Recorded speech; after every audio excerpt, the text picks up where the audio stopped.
Parenting, it's one of the most challenging jobs in the world, and families today are under some very special pressures. So what are the major challenges facing families, and how can we excel as parents?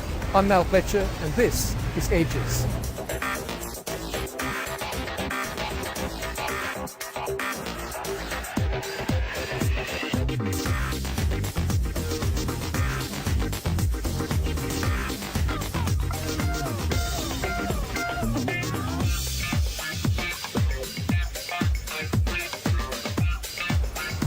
In 1989, the UN adopted its Convention on the Rights of the Child. Basically, it says that every child is entitled to more than 40 specific rights, including the right to grow up in a family environment and, wherever possible, to have contact with both parents. Sadly, in today's world, economic and social problems combined with changing gender roles often rob children of that fundamental right. And it seems the forces of political correctness tend to erode the values of the traditional family, putting extra pressure on parents. Throughout Europe and much of the Western world, our modern emphases on diversity and political correctness have led to a redefining, some would say a weakening, of the family unit. In the UK alone, children are now 3 times more likely to be living in single-parent households than they would have been in the early 1970s. I'm standing outside the Royal Courts of Justice building in London, where many family cases are heard.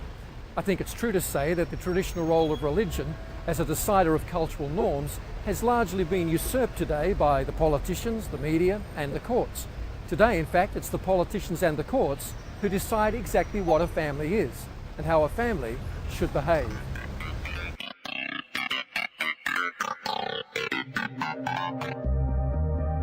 It's widely reported that the traditional family unit is being weakened over the years, but do people really think that this is the case? And even if they do, is it having a detrimental impact on society? Well, I'm here in England's capital, busy London, to find out.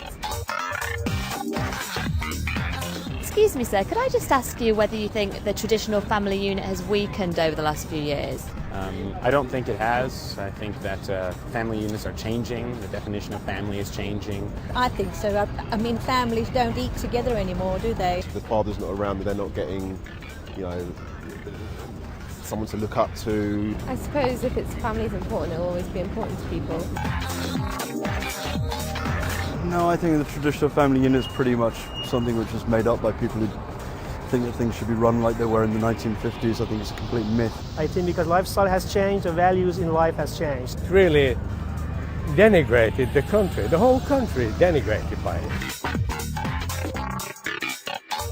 In China, there are really, one-child policy, so they are very alone. Actually here, I think it's good, better. Without, a nuclear family, then you don't have the self-discipline for the children. Well, life is all about variety, isn't it? And so, yeah, I do think it's a good thing. A lot of kids haven't got as good of parenting as they should have, and it's a shame in all sense because they've become thugs and hooligans, unfortunately.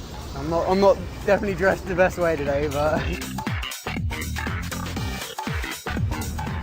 Most of the people I've spoken to today said that the traditional family is disappearing. Some of the younger ones, though, said this isn't a bad thing. Change is good. And just because something's not traditional doesn't make it wrong. But the majority have serious concerns about the problems family breakdown is causing.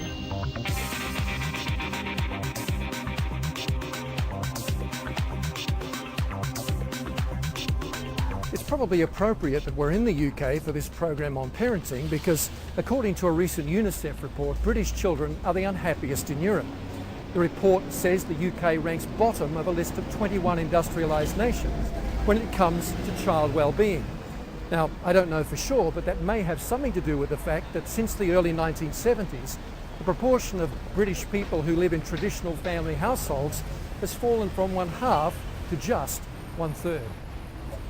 Of course, for some people, the very word traditional has become a pejorative term. But the fact is that the institution of the family, built around marriage between a man and a woman, has been the bedrock of communities and nations for millennia.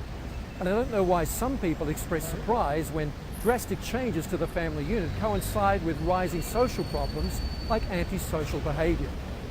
Antisocial behaviour is technically defined as acting in a way that's likely to harass, harm or distress people from outside the household. This kind of behaviour makes life very unpleasant for a whole lot of people, but it's also very expensive. In Britain alone, it costs the taxpayer more than £3 billion every year. There are many factors that contribute to antisocial behaviour, especially among young people. Growing up in a deprived area is a factor. So is unchallenged bad behaviour in schools. But in most cases, the number one cause is poor family life. At the end of the day, it's parents who are responsible to teach their kids positive values and to supervise their behaviour.